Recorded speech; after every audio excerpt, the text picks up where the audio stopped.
Olá, 18 de março de 2021. O Bom Dia Maranhão está começando agora e vamos a alguns dos destaques desta edição. A busca por vacinas. Maranhão assina contrato para aquisição de 4,5 milhões de doses da vacina russa que combate a Covid-19. Em meio a isso, pessoas permanecem desrespeitando medidas básicas sanitárias, como o uso de máscaras e o distanciamento social.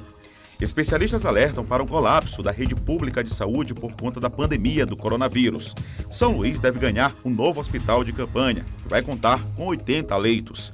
Tribunal de Contas do Estado adia prazo para prefeitos entregarem prestação de contas referente a 2020. E no esporte, Sampaio vence o Imperatriz e volta à liderança do campeonato estadual. Fique ligado na TV Difusora e tenha um bom dia, Maranhão.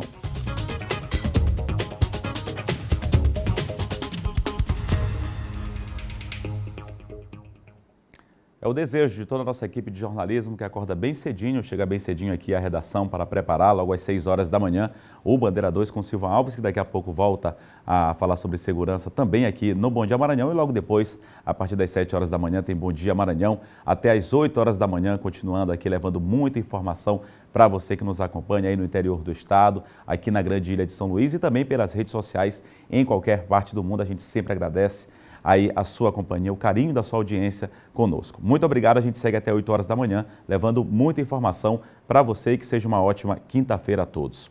A gente começa mostrando como amanheceu o dia aqui na capital São Luís. Olha, mais uma vez, foi de muita chuva durante a madrugada em boa parte da ilha, em boa parte também do estado do Maranhão, que a gente tem informações. A gente vai acompanhar agora imagens ao vivo. Não, a gente começa primeiro com o trânsito, a gente vai acompanhar como é que está o trânsito, também é uma prestação de serviço importante, né? Com essa chuva, as pessoas querem saber como é que está a situação do trânsito em pontos importantes aqui da capital São Luís. A gente mostra para vocês logo nas primeiras horas da manhã aqui no Bom Dia Maranhão. A gente começa com a Carlos Cunha, a Avenida Carlos Cunha, ali próximo à ponte Bandeira Tribuzzi, que é um ponto importantíssimo aqui da capital São Luís, é uma das principais ligações aqui da capital maranhense, que é justamente a ponte Bandeira Tribuzzi. Como eu já havia dito, chove neste momento aqui na região central de São Luís, como em boa parte da ilha, não é isso? Então tem que ter cuidado, as pessoas que estão nos acompanhando aí em casa, daqui a pouco aí vão sair de carro, vão para o trânsito, asfalto está molhado, continua chovendo, permanece chovendo aqui em boa parte da ilha, as pessoas têm que ter cuidado. O trânsito já é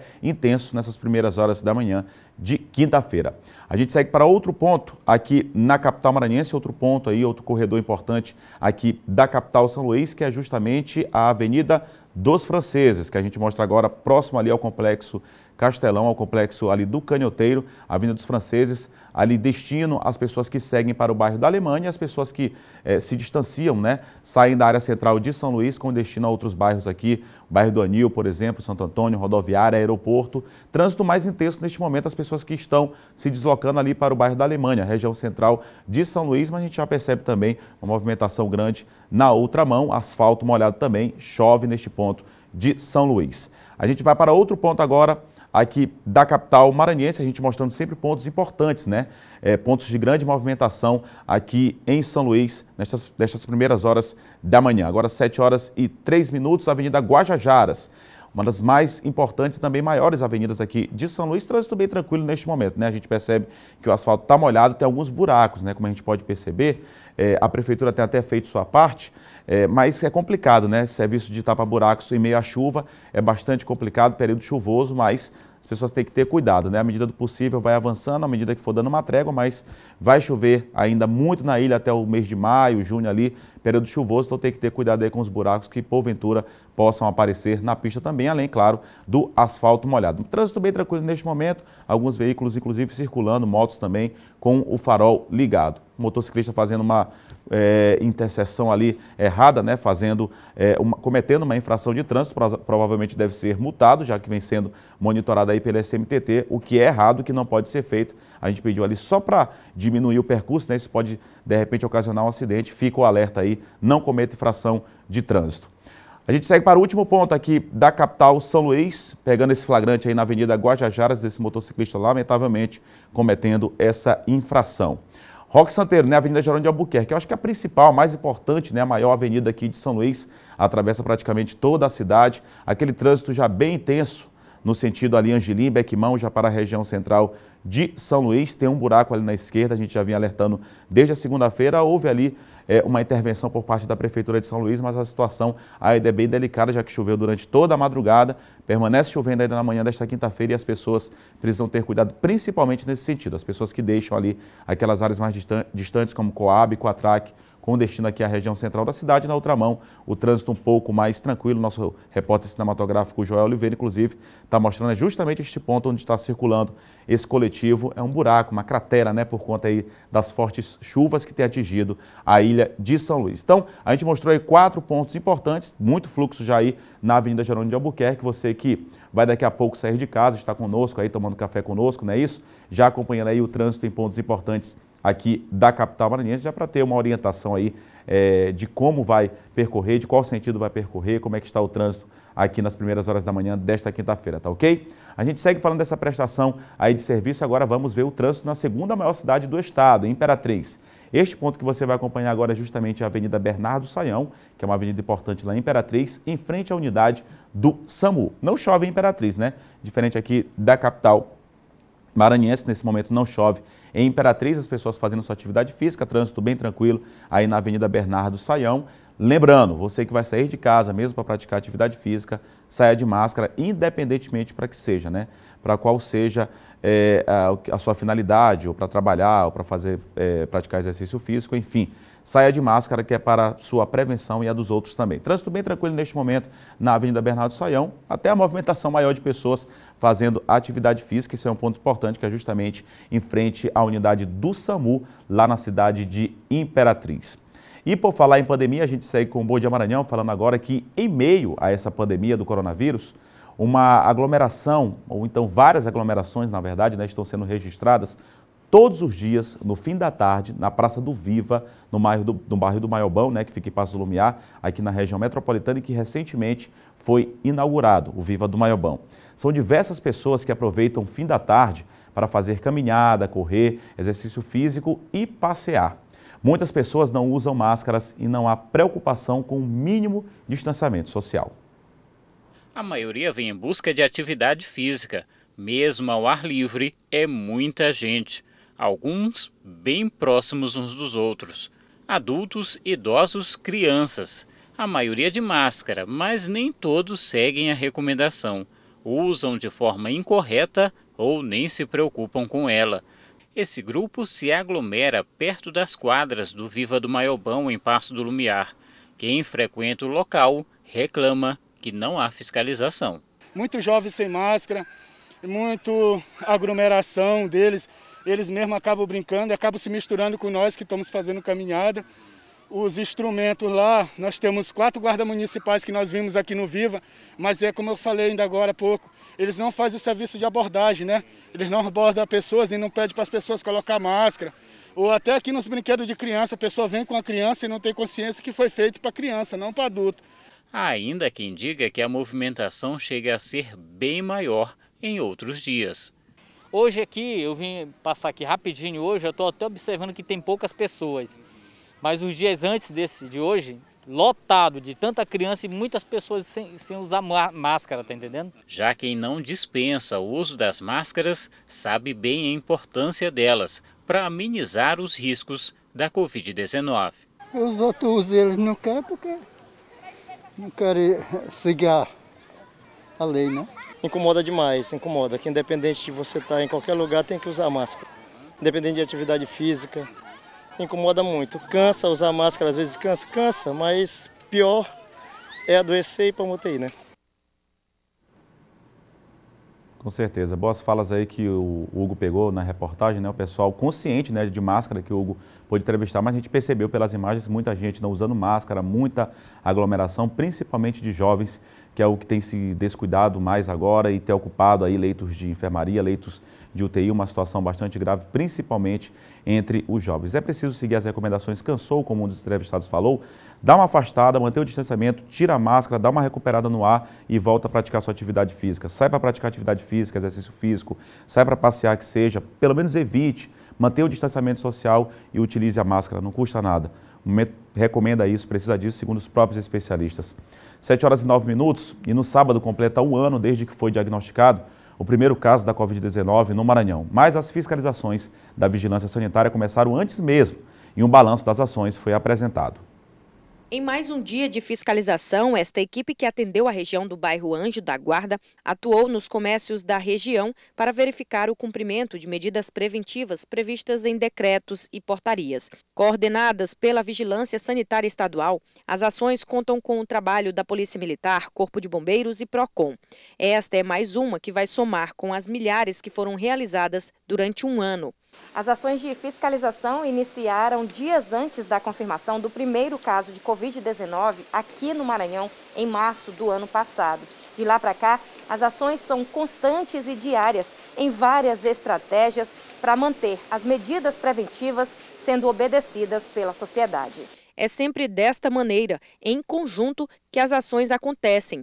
Em 12 meses, foram 6.798 estabelecimentos fiscalizados. Blitz para verificar o cumprimento de normas restritivas também foram realizadas.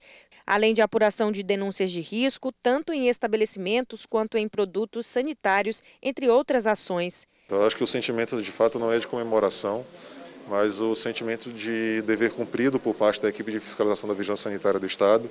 Em ações como esta, corriqueira, ainda é possível encontrar irregularidades. As equipes da vigilância se dividem para atender toda a demanda. Nós intensificamos ainda mais as ações. Então, no momento, nós estamos com 20 equipes diariamente na rua, aqui na região metropolitana. Tivemos também algumas equipes no município de Imperatriz. O combate à pandemia deve ser no coletivo. Empresários e a sociedade em geral devem cumprir a sua parte. Mas aquelas irregularidades que foram apontadas, e muitas delas apontadas pelo olhar do próprio cidadão, da própria cidadã maranhense, que também tem sido fiscal nesse processo e tem contribuído com as denúncias. E é o principal fiscal, né, que é para conscientizar justamente ali seus amigos, familiares. Ainda nessa edição do Bom Dia Maranhão, a gente volta a falar sobre essas fiscalizações. 7h12, o governo do estado deu início à construção de um novo hospital de campanha aqui na capital. Agora, o Espaço Renascença, na capital São Luís, ganha uma nova finalidade. Na luta contra o coronavírus, será montado um hospital de campanha no local. O material começou a ser descarregado nesta quarta-feira. O prazo para ficar pronto é de aproximadamente 20 dias. Aqui serão instalados 80 leitos. São 10 de UTI, outros 50 leitos de enfermaria e mais 20 leitos de observação. A montagem foi conseguida graças a uma parceria entre o governo do estado e a iniciativa privada. Nós esperamos que com essa unidade nós possamos contribuir no combate ao coronavírus e não precisemos de outras unidades aqui na cidade de São Luís. Houve a necessidade da montagem do hospital de campanha diante de um cenário dramático em que passa a capital São Luís, com a ocupação de leitos beirando os 100% na rede pública e estrangulamento na rede particular. Para o governo do estado, a montagem do hospital de campanha é só em casos de extrema urgência, já que é uma estrutura que, passada a pandemia, será desmontada. A prioridade sempre é a abertura de leitos em unidades já existentes ou então a ampliação de hospitais. Recentemente foi inaugurado também um hospital de campanha em Imperatriz, isso por conta da elevação do número de casos da Covid-19 na região. Há outros hospitais de campanha no interior do estado, a exemplo de Pedreiras e Bacabal. Em maio do ano passado, no primeiro pico da doença no Brasil, assim como no Maranhão, um hospital de campanha foi montado na área do Multicenter Sebrae. A unidade contava com 200 leitos, sendo 186 clínicos e 14 de UTI. Foram 4 meses até ser desativado em setembro de 2020. Mais de 1.600 pessoas foram atendidas. Pois é, 7h14 e o governo do Maranhão, o governador, melhor dizendo, do Maranhão, Flávio Dino, anunciou hoje a assinatura. Na verdade, foi anunciado ontem, né? A assinatura do contrato para aquisição de mais 9 milhões de doses da vacina russa. Foram mais de 4 milhões aí, de doses da vacina russa que combate a Covid-19 aqui no estado do Maranhão. Essa assinatura que aconteceu ontem pelo governador Flávio Dino, mais de 4 milhões, uma notícia boa, né? Já que as pessoas esperam tanto aí a imunização, essas vacinas chegarem, e tem demorado essa campanha de vacinação, não só aqui no Maranhão, mas em todo o Brasil. Quem vai trazer detalhes dessa informação é Eduardo Bueno, que já está aqui conosco. Bueno, uma informação importante, né? Já que o que mais as pessoas cobram, os governadores, os estados cobram, é a questão da vacinação para imunizar a boa parte da população, não é isso? Muito bom dia a você. Eduardo, um ótimo dia para você, um ótimo dia a todos. É justamente isso, a população cobra bastante das autoridades uma resposta que realmente tenha eficácia contra o vírus da Covid-19 e é justamente a vacina a principal arma nesse combate. O governo do estado informou, então, que essas doses que vão ser adquiridas, e esse contrato já foi assinado diretamente com o Fundo Soberano Russo, essas vacinas vão ser entregues ao Ministério da Saúde para ser incluídas no Plano Nacional de Imunizações, ou seja, além da vacina Coronavac e AstraZeneca, então com esta compra, se o Ministério da Saúde aceitar então receber essas vacinas, o Brasil vai poder contar com mais um imunizante, que é a vacina Sputnik V lá da Rússia. Então, se o Ministério da Saúde se recusar a receber esses imunizantes, aí, então, o governo do estado vai colocar em prática o plano estadual de imunização, né, entregar a partir dos grupos prioritários. Além desse grupo aí, aliás, além desses imunizantes que estão sendo adquiridos pelo governo do Maranhão, Eduardo, o Consórcio Nordeste também está fazendo um contrato para adquirir 37 milhões de doses, também da Sputnik V lá da Rússia, e também pretende entregar ao Ministério da Saúde, caso ele aceite. Inclusive, o Ministério da Saúde vai fazer essa compra junto com o Consórcio Nordeste para que essas doses sejam incluídas também no Plano Nacional de Imunizações. Esse imunizante ainda está sob análise da Agência Nacional de Vigilância Sanitária, ou seja, o Instituto Gamaleya, que é o responsável pela importação da Sputnik aqui para o Brasil, já enviou toda a documentação para a Anvisa, que deve nos próximos dias dar um resultado dessa análise. Eu volto ao estúdio com você, Eduardo Ericeira. Pois é, procedimento normal, como aconteceu também com a Coronavac, a AstraZeneca, e agora com a Sputnik V. A gente espera torce aí para que dê tudo certo e as pessoas também possam receber esse imunizante. Obrigado, Bueno, pelo detalhamento das informações. O Eduardo Bueno trouxe aqui essa informação importantíssima aqui para o estado do Maranhão e também para todo o país. 7h17, ainda falando sobre vacinação, o município de São José de Ribamar, aqui na região metropolitana, retomou a vacinação. Profissionais da saúde e idosos puderam receber o imunizante nesta quarta-feira. A quarta-feira foi considerada mais um dia D de vacinação contra a Covid-19 em São José de Ribamar. Além do Liceu Ribamarense, os profissionais da saúde e idosos entre 75 e 79 anos e de 80 a 89 anos puderam se vacinar em outros 7 pontos espalhados pela cidade. Os trabalhadores de saúde e os idosos. Os idosos de 75 a 79 e 80 a 89. Seu Jorge trabalha em uma unidade de saúde da cidade. Nesta quarta, ele tomou a primeira dose da vacina. É um alívio, né? Porque do jeito que está a situação, né? A pandemia aumentando, e a gente que trabalha nessa área ali na maternidade de São José de Ribamar, nós temos que estar prevenidos, né? Dona Maria Belém agora também está mais tranquila depois de ter sido vacinada. A aposentada continuará seguindo todas as recomendações sanitárias. Eu estou muito alegre porque estou sendo vacinada e espero que esta vacina chegue logo para todos. Quase 5.000 pessoas em São José de Ribamar já receberam doses da vacina que garante proteção contra a Covid-19. Só nesta quarta-feira, o município de São José de Ribamar aplicou cerca de 600 doses da vacina contra a Covid-19. A Secretaria de Saúde do município também aguarda a chegada de mais doses da vacina, exatamente para poder ampliar a imunização entre os grupos prioritários. Essa ação aqui no Liceu se estenda até sexta-feira. Porém, estamos na dependência de recebermos mais doses de vacina. 7h19, agora a gente acompanha aqui no monitor os números da vacinação atualizados em todo o estado do Maranhão e também aqui na capital São Luís. Você já acompanha vacinas aplicadas até agora no Maranhão, 332.384 doses, isso entre primeira e segunda doses. Vacinas aplicadas aqui na capital São Luís, 82.478, segundo informação repassada aí pela Secretaria Estadual de Saúde e também pela Secretaria de Saúde de São Luís, sempre aguardando a disponibilidade de mais doses para que mais pessoas sejam imunizadas, mas esse é o último balanço aí das secretarias. A gente segue falando de números, agora a Secretaria de Estado da Saúde divulgou também os dados da pandemia aqui no estado do Maranhão. Lamentavelmente, a gente tem acompanhado aí a cada 24 horas os números crescentes ainda, por isso que é preciso manter o controle. Totais de casos, ultrapassamos a marca aí dos 231 mil. Casos ativos, a gente já chega a quase 13 mil, né? Isso crescendo muito rápido. Por isso que é tão importante seguir as recomendações sanitárias, como a gente já alertou anteriormente. Número de óbitos, 5.568. Número de recuperados, 212.563. Nas últimas 24 horas, 121 casos, novos casos, né? Na Ilha de São Luís, 166 em Imperatriz, essas duas regiões com muita preocupação, não é isso? E nas demais regiões, 1.292, muitas pessoas ainda que continuam se infectando, lamentavelmente, aí, o contágio pelo coronavírus, se infectando aí e adoecendo pela Covid-19. A gente segue com o Bom Dia Maranhão, você vai acompanhar no próximo bloco. Farmácias da capital são alvo da ação de bandidos. Nos últimos 2 casos, os bandidos, inclusive, foram presos pela polícia. Tem, inclusive, uma entrevista com o secretário de Segurança Pública aqui do estado do Maranhão, Jefferson Portela, isso já no próximo bloco. E mais, tem a previsão do tempo para esta quinta-feira na capital e no interior do estado. São Luís amanheceu chovendo, não é isso?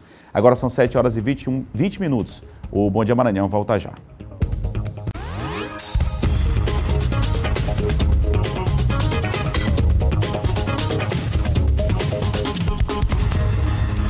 Sete horas e 23 minutos, o Bom Dia Maranhão está de volta e agora a gente fala de educação e segurança, que são 2 temas muito importantes também e vêm sendo debatidos durante a pandemia.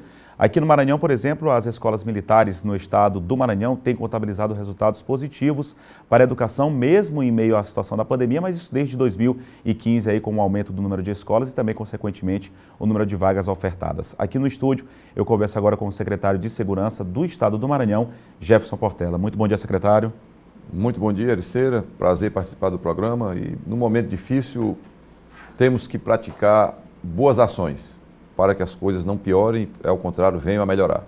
Tá, obrigado pela sua presença, secretário. A gente que agradece sua presença aqui. A gente vai começar falando primeiramente, sobre essa questão de abertura de escolas militares. Há um processo aí de crescimento que vem desde 2015, com a abertura de escolas e também, claro, a oferta de novas vagas, não é isso, secretário? Sem dúvida nenhuma. Nós tínhamos uma unidade de escola militar do Corpo de Bombeiros e agora temos 16 unidades. 6 nas escolas militares da Polícia Militar, 3, e agora temos 6 escolas, importando em 13.434 novas vagas, ou seja, mais de 13 mil alunos incorporados à rede qualificada de educação, porque nas escolas militares é preciso entender isso. Às vezes algumas pessoas não entendem quando se fala em escola militar. Não é uma escola para militarizar o jovem, é uma escola para qualificar o processo de aprendizagem de conhecimento, mas também baseado numa disciplina que forma cidadãos e cidadãs. Um aluno da escola militar, ele é um homem equilibrado, uma menina equilibrada, uma moça equilibrada. No futuro, a projeção deles tem perspectiva do ponto de vista profissional e do engajamento a partir da aquisição de conhecimento técnico no mercado de trabalho e na melhoria da sua condição de vida e da sua família.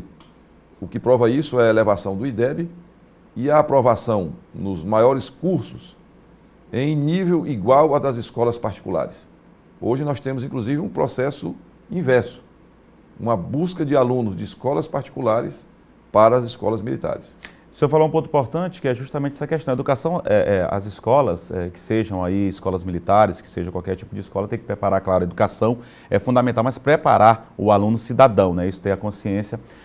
O senhor falou também sobre esses resultados, secretário. É importante, a gente vem acompanhando os resultados positivos que alunos, estudantes de escolas militares vêm obtendo ao longo dos anos também, não é isso? Sem dúvida nenhuma. Você pode verificar o resultado do vestibular das universidades públicas e você vê a aprovação dos nossos alunos para o curso de medicina, o curso de direito e todos os cursos, dependendo da vontade de cada um. Nós não temos a preocupação de quantificar pontos considerando um mínimo de alunos. Traduzindo isso, nós não estamos preocupados com ter 10 alunos de excelência aprovados em alguns cursos, tidos como maiores na busca social de formação universitária. Nós não formamos uma turma com 3, 4 alunos de excelência para tirar primeiro lugar. Nós formamos uma turma de excelência. Todos os alunos têm o mesmo nível de conhecimento, a mesma formação. E nós não estamos preocupados em apresentar 10 que sejam reprovados. Nós queremos que os nossos 13 mil sejam todos aprovados pela excelência de cada turma e não pelo perfil de desenvolvimento de um aluno bem preparado para representar uma escola. E tirar essa questão do secretário, como o senhor falou, de que escola militar se age com rigidez, claro, tem que ter disciplina, mas quebrar esse paradigma que às vezes é colocado na cabeça das pessoas, que é um ensinamento com rigidez, preparar os alunos para ser exclusivamente militares. Podem até escolher, como o senhor disse, mas será da vontade deles, não é isso? Exatamente, uma pequena parte vai para a profissão policial. A grande maioria vai inserida no mercado com outras profissões. Mas o que importa, se o menino quiser ser militar, ele será aprovado num curso para policial. Se ele quiser ser médico, ele será aprovado no vestibular para medicina, sem problema algum. O nosso aluno, hoje, da Escola Militar, ele está preparado em nível intelectual tanto quanto ao aluno da maior escola particular. E como ele disse, nós invertemos a lógica que foi invertida a partir de 1960, quando as escolas públicas perderam o porte e houve uma corrida para a escola particular. Até 1960 você tinha 80% dos nossos alunos em escolas públicas. Depois, pela degradação e pela irresponsabilidade governamental, houve um processo de privatização da educação, desqualificando o ensino público. Não estou fazendo nenhum discurso contra a escola particular, de modo algum. Elas têm o seu papel e sua importância. Eu estou dizendo que elas não podem ser justificadas pela degradação do ensino público. E hoje, décadas depois, as escolas militares em todo o Brasil e aqui no Maranhão inverteram o processo de busca.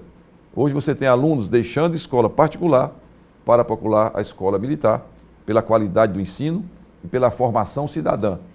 Nós formamos homens e mulheres para a vida, com um grande conhecimento técnico, mas entendendo que ele precisa ser uma boa pessoa para ser um bom técnico. Secretário, vamos mudar rapidamente de assunto. A gente está em meio a uma pandemia e a Secretaria de Segurança tem tido uma atuação fundamental tanto no transporte de vacinas como na questão da fiscalização também. Ontem, por exemplo, 15 bares foram multados, foram notificados por conta dessas fiscalizações ainda de desobediência por conta do protocolo sanitário. Essas fiscalizações vão continuam para respeito do decreto e também do transporte de vacinas. Queria que o senhor falasse também sobre isso. A primeira pessoa a ser fiscalizada no país é o presidente da República, que tem sido um irresponsável em chamar o coronavírus de uma gripezinha logo no início da pandemia, ao desaconselhar o uso de máscaras, ao brincar com o número de mortos, numa má conduta de um homem que ocupa o maior cargo na República Brasileira. E, infelizmente, ainda tem degenerados que apoiam esse tipo de prática e de brincadeira, porque com a vida dos outros não existe hipótese de brincadeira nem de graça. A vida alheia é coisa séria, é patrimônio maior de um país. Então ninguém pode brincar. O vírus não é de esquerda nem de direita. O nosso governador já deu uma lição, disse: esqueça em quem você votou e esqueça em quem você quer votar. E a hora é esta. Algumas pessoas querem discutir se um remédio tem uma natureza política ou ideológica de um tom. Isso é uma ignorância de uns e uma malignidade de outros que sabem muito bem que estão brincando com coisa séria. E alguns, de modo inadvertido, ainda seguem uma brincadeira de uma pessoa altamente responsável, que é o senhor presidente da República. Deveria ser processado por atentado à saúde pública do Brasil. Com os nossos 300 mil mortos no país, não é hora de se brincar de onde vem a vacina.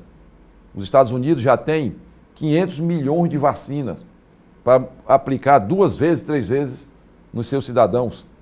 O Canadá já tem vacina para aplicar 2 vezes na sua população. E nós estamos aí com 2, 3% da população brasileira vacinada, com a interpretação ridícula de onde vem a vacina. Isso é uma coisa de uma autoridade pública. Agora, no geral, nós temos comportamentos irresponsáveis que matam pessoas, inclusive desses que são interditados porque tem uma atividade comercial e o Estado tem que agir forte e firme. Nós temos que acabar com a cultura do respeito à irresponsabilidade no país. O cidadão chega, faz uma festa clandestina e o seu bar tem que ser interditado, definitivamente. Ele não é digno de estar nesse ramo comercial, porque ele sabe que é a morte que se instala após uma festa clandestina. Tem que se ter o cuidado com isso. Todo dia vocês da imprensa noticiam com 80% do noticiário dados sobre as mortes, sobre a falta de vaga nos hospitais, sobre as imagens que nos torturam das valas para o sepultamento em massa. As pessoas estão vendo isso e pensam que é uma brincadeira. Eu passei sábado, 7 horas da noite, no parquinho da Litorânea, e era impressionante ver ali 80% das pessoas sem o uso de máscaras. Com crianças, mães, pais, levando seus filhos para depois matar os avós dentro de casa, os seus parentes, com a contaminação. Então não é brincadeira. Nós não queremos parar o sistema... A gente lembra que tem pessoas de todas as idades agora também morrendo também, se infectando. As morrendo, UTIs infantis, LC, eles estão com um grande número de crianças, inclusive com óbito de crianças. Você tem aí um crescimento da morte de jovens de 20 a 29 anos. Muitos mortos. Agora é o contrário. Na primeira onda morreram pessoas de mais idade. Agora a contaminação maior na juventude, exatamente por essa aglomeração nas festas. E isso, veja bem, não é algo só de é uma irresponsabilidade elevada a uma prática criminosa contra a saúde pública. Você fiscaliza um bar, o bar é fechado. E alguém vai e aluga uma casa clandestina para fazer uma festa com 200, 300, 400 pessoas. É um ato de inconsciência com ele mesmo. Ele está expondo a sua saúde a risco, mas tem um problema mais grave, que ele passa a ser um risco para a coletividade. Sai contaminado, contamina os seus colegas de trabalho, os seus familiares e causa com a sua prática mortes. Nós estamos numa fase de muitas mortes. Veja bem, nós estamos num período crítico da falta de oxigênio. O que significa? Você precisa de impulso mecânico para respirar e não tem oxigênio para alimentar essa respiração com reforço artificial. Então as pessoas têm que entender isto. Na história depois vai haver uma cobrança. Por que esse número de mortes em 2021? Nós vamos ter que responder historicamente. Mau comportamento de pessoas e irresponsabilidade, eu digo isso aqui como cidadão, do senhor presidente da República. Eu vi as pesquisas ontem e anotei todas sobre os dados de saúde desde o início da pandemia. E depois fui olhar no tempo o que este cidadão havia dito. E aqui não é questão de ser contra ou a favor. Eu tenho posição política clara. Mas não é disso. Não é disso que eu estou falando aqui. Eu estou falando de posição em defesa da coletividade. Saúde pública não tem lado A ou lado B. As pessoas, quando morrem, não é a esquerda ou a direita que vai ali chorar em cima do caixão. Não importa o seu pensamento político, não importa em que ele votou. Quando o pai perde o filho, eu perdi tios com coronavírus e perdi praticamente 40 colegas policiais. Eu sei o que é que isso dói. Para nós que somos profissionais, que estamos na rua todo o tempo, olhar um sujeito dizer que é uma gripezinha, que matou 40 colegas meus de trabalho. O doutor Martins trabalhou 22 anos nas mesmas unidades que eu trabalhei, era o nosso chefe de inteligência e estava representando a secretaria na questão da vacinação. Era o nosso representante nas reuniões. Foi contaminado, hospitalizado no domingo e morreu no sábado. E dezenas de outros colegas nossos contaminados. Eu próprio tive coronavírus no início, porque nós não pudemos parar de trabalhar. Então não se pode admitir que se brinque com isso. Mas eu vou lhe dizer, tem duas coisas que têm que ser cobradas. É o bom comportamento dos governantes e o bom comportamento do cidadão.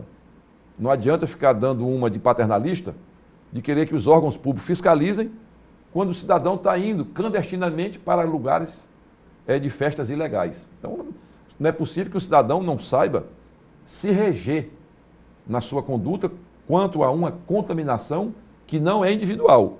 Ninguém pega coronavírus e morre sozinho. Todo mundo sabe da estatística de quantas pessoas podem ser contaminadas por um que foi contaminado. Então, o cidadão tem que pensar nisso. Ele não está nem indo morrer sozinho. Ele está indo matando outras pessoas. Secretário, a gente gostaria de agradecer a sua presença aqui, falar tanto das escolas militares quanto aí também sobre a situação da pandemia. Muito obrigado pela sua presença. A gente entrevistou aqui o secretário de Segurança Pública do Estado do Maranhão, Jefferson Portela. A gente segue com o Bom Dia Maranhão e motoristas de aplicativo em Imperatriz participaram de um protesto contra o aumento do preço da gasolina. Vários motoristas de aplicativos participaram do ato que acompanha o ritmo da manifestação em todo o país contra a alta no preço da gasolina e o valor que é cobrado de cada motorista pelas plataformas em cada corrida. Nessa pandemia, o motorista está quase não ganhando dinheiro, né? Quase não trabalhando por conta do combustível. Em Imperatriz, o protesto foi organizado pelo Sindicato dos Motoristas de Aplicativos, que tem cerca de 900 cadastrados. Jader praticamente abandonou a profissão de locutor para trabalhar com os apps. Há um ano atrás, encerrava o dia com um lucro de aproximadamente R$ 200, rendimento que caiu pela metade em 2021. A coisa não está fácil para nós motoristas de aplicativo, principalmente agora com esse aumento do combustível, e hoje Infelizmente, estamos trabalhando mais para dono de postos, né? Não estamos conseguindo realmente uma condição boa para sustentar a família. Segundo o sindicato da categoria, aqui em Imperatriz, cerca de 2.500 motoristas trabalham com transporte de passageiros por meio dos aplicativos. Uma das preocupações em relação aos assaltos, que acontecem com frequência aqui na cidade. No início do mês, em menos de uma semana, foram 3 motoristas assaltados, após atenderem chamados para corridas.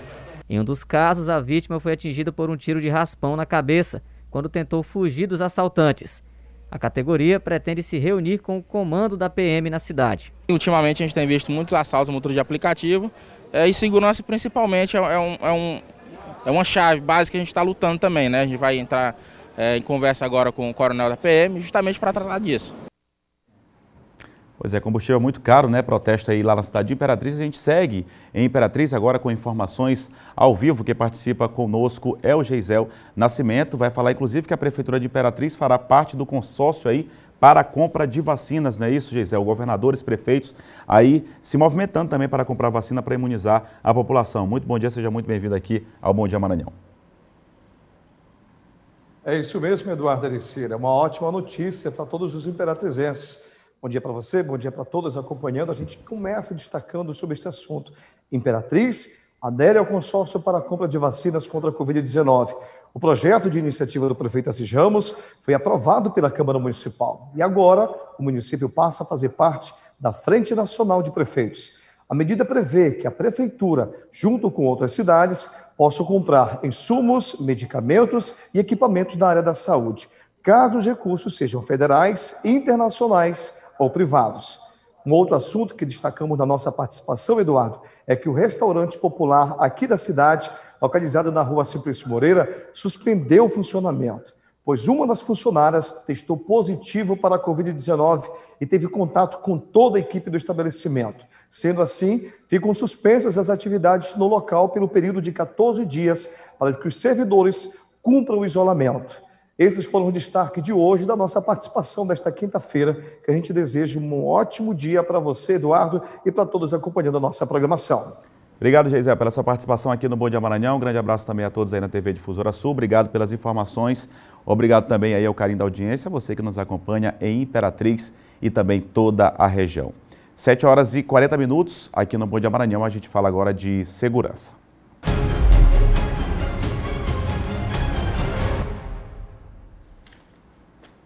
Já comigo, Silvan Alves. Muito bom dia, Silvan. Bom dia, Eduardo. Bom dia a todos. Silvan, a gente começa falando sobre um assalto que aconteceu a uma academia, não é isso? É, exato. Essa imagem, Eduardo, ela foi disponibilizada aí porque se tornou recorrente. É a mesma pessoa, ele vai em academias, lá ele se matricula na academia e aproveita lá o descuido, o famoso descuido, a pessoa está lá fazendo atividade e deixa o celular em cima lá de um equipamento, ele está pegando esses aparelhos de telefone celular. Esse é o último caso que foi registrado, ele observa bem o movimento lá da academia, pegou o celular, o outro cidadão tinha deixado ali em cima do equipamento e aí ele sai.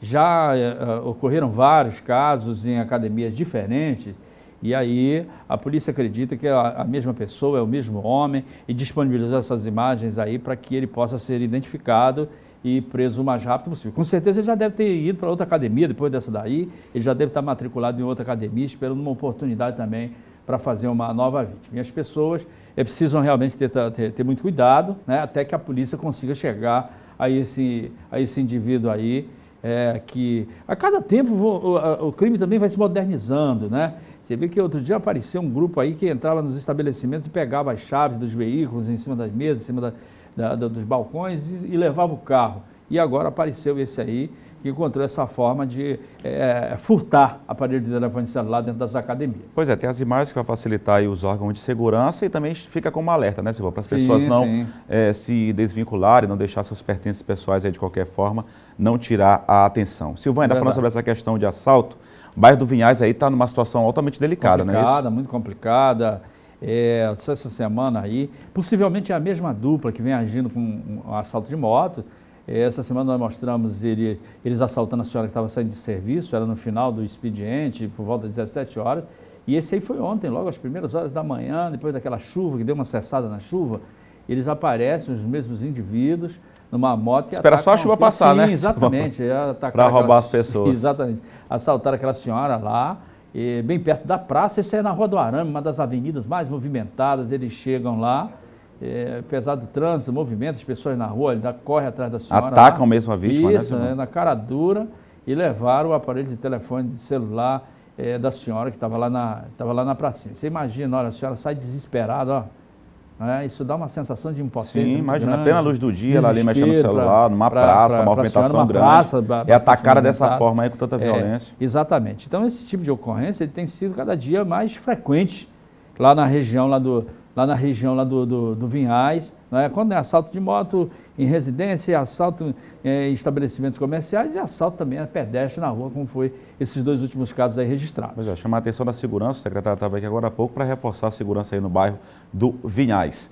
Simão, só para a gente finalizar, só essa questão de assalto também à farmácia, que foram praticamente 24 horas, né? Exatamente. Tem chamado a atenção também, né? Muitos assaltos aí à farmácia.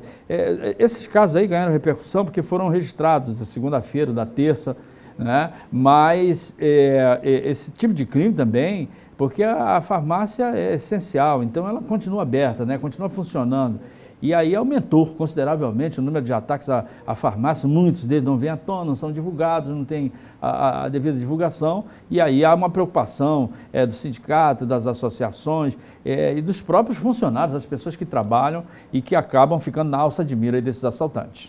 Obrigado, Silvão, pela sua participação. Boa quinta-feira para você. O Silvão voltar amanhã. Bom dia, Eduardo. Bom dia a você. Bom dia a todos. Obrigado, Silvão Alves, comentando sobre segurança aqui no Bom Dia Maranhão. Vamos falar agora da previsão do tempo. 7 horas e 44 minutos. A gente começa com Imperatriz, onde predomina hoje muitas nuvens e pancadas esparsas de chuva a qualquer momento. Vamos saber como é que amanheceu em Imperatriz. Tempo nublado neste momento. Quando a gente mostrou o trânsito, não estava chovendo, né? Pelo menos ali nas proximidades ali do SAMU, na Avenida Bernardo Saião. Mas a gente percebe que Imperatriz amanheceu aí com o tempo bem nublado nesta quinta-feira, nessa bela imagem lá da nossa Beira-Rio, na cidade, nossa querida cidade de Imperatriz. Previsão para hoje de mínima de 25, máxima de 31 graus. A gente sai de Imperatriz e vem aqui para a capital São Luís, vamos ver como é que está agora, sol com muitas nuvens durante o dia, pelo menos essa é a previsão, períodos de nublado com chuva a qualquer hora. São Luís que amanheceu chovendo, né?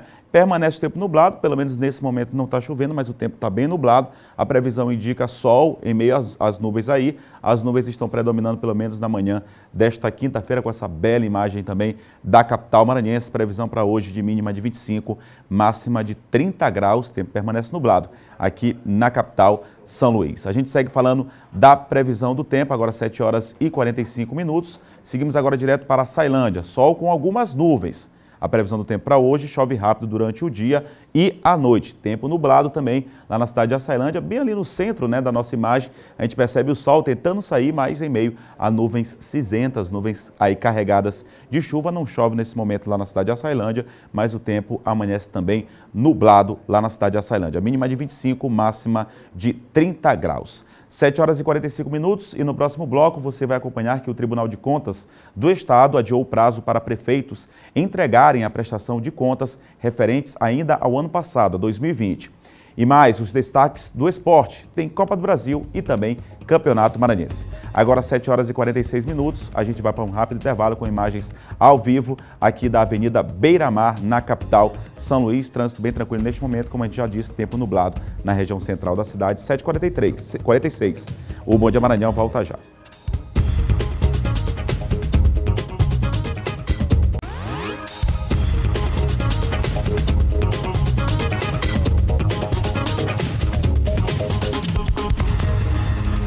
Bom Dia Maranhão está de volta aqui pela TV Difusora e também você que nos acompanha pelas redes sociais, agradecendo aí sempre a sua companhia. 7 horas e 49 minutos aqui no Bom Dia Maranhão, a gente fala de política.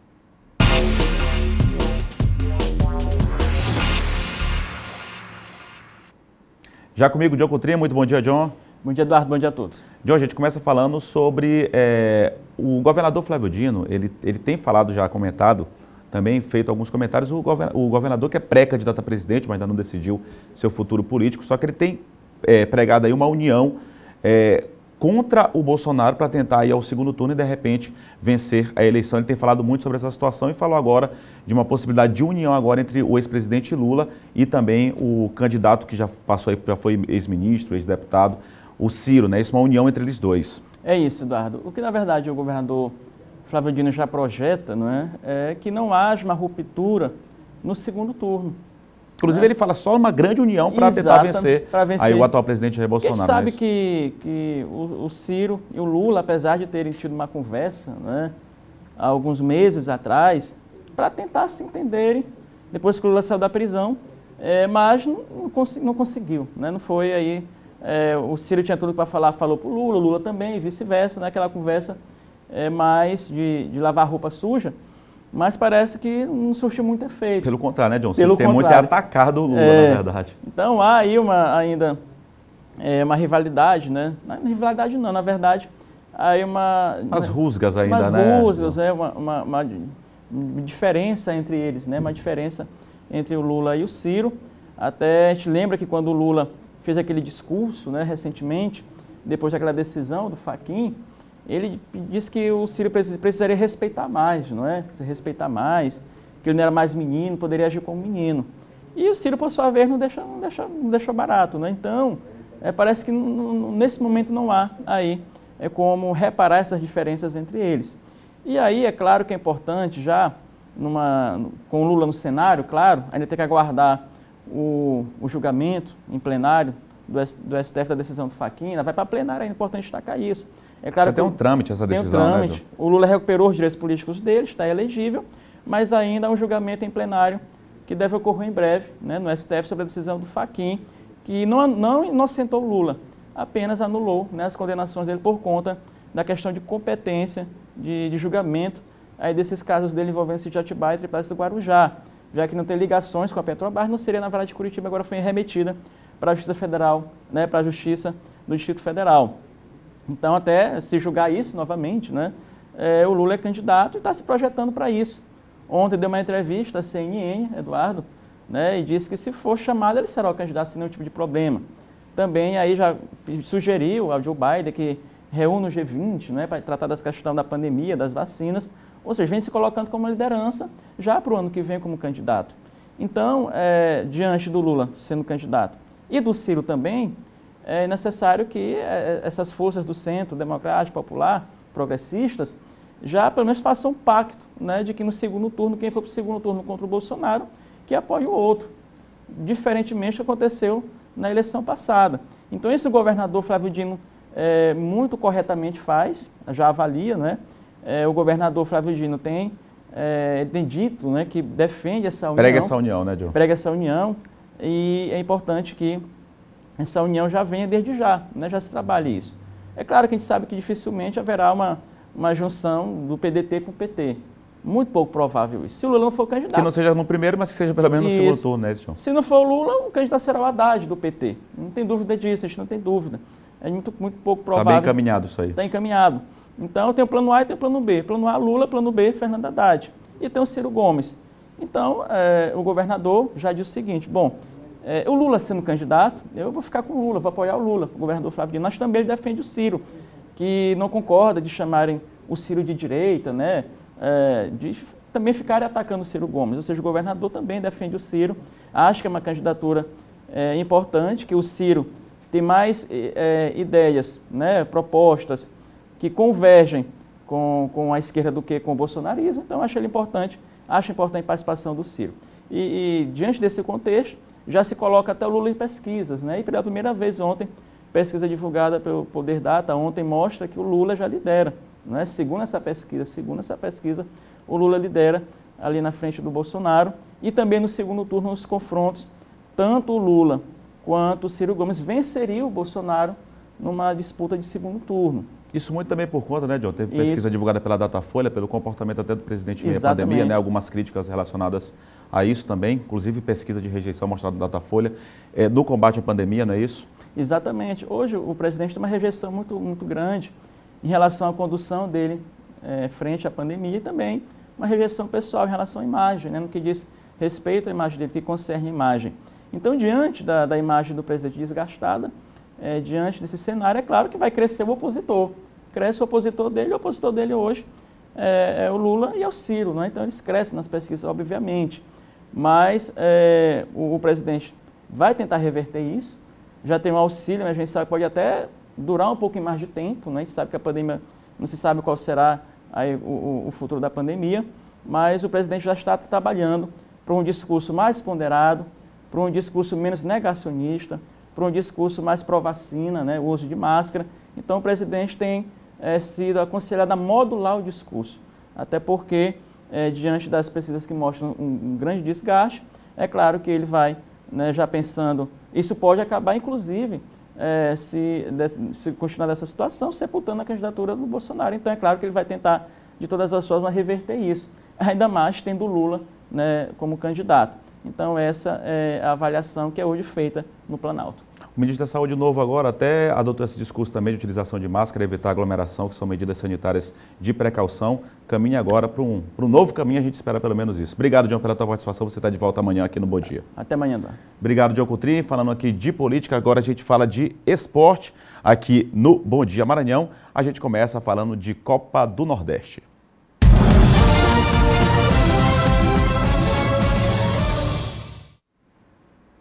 E ontem o Sport recebeu a equipe do 4 de julho no fechamento da terceira rodada da Copa do Nordeste. O jogo ficou no empate em Recife, o Sport estava jogando em casa. O 4 de julho abriu o placar com o Diguinho, o rubro-negro pernambucano foi em busca do empate com o zagueiro Rafael Thierry.